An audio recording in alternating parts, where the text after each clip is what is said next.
पावसाची सुरुवात झालेली आहे, तर काही किडनीचे आजार ह्या ऋतूमध्ये वाढू शकतात का? पावसाळ्यात अक्यूट किडनी इंजुरी म्हणजेच किडनीला होणारी तात्पुरती इजा, ज्याला आपण AKI असं म्हणतो, ह्याच्या प्रमाणात वाढ होते. कारण पावसाळ्यात दूषित पाणी आणि दूषित अन्न चे सेवन करण्याची शक्यता जास्ती असते.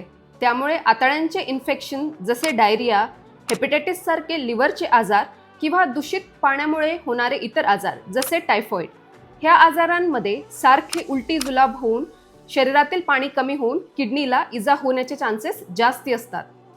पावसाळ्यामध्ये डासांचे प्रमाण वाढल्याने डेंग्यू, मलेरिया, चिकनगुनिया सारख्या आजारांच्या प्रमाणात वाढ होतं आणि ह्या आजारांमध्ये किडनी बाधित होणे हे खूप कॉमन आहे.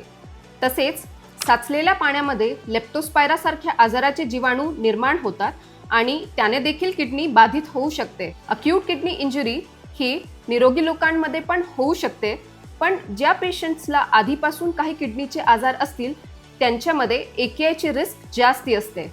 तर पावसाळ्यात किडनीच्या आजारांपासून वाचण्यासाठी शुद्ध पाणी आणि पौष्टिक आहारचे सेवन करा. शक्य तेवढे बाहेरचे खाणे टाळा.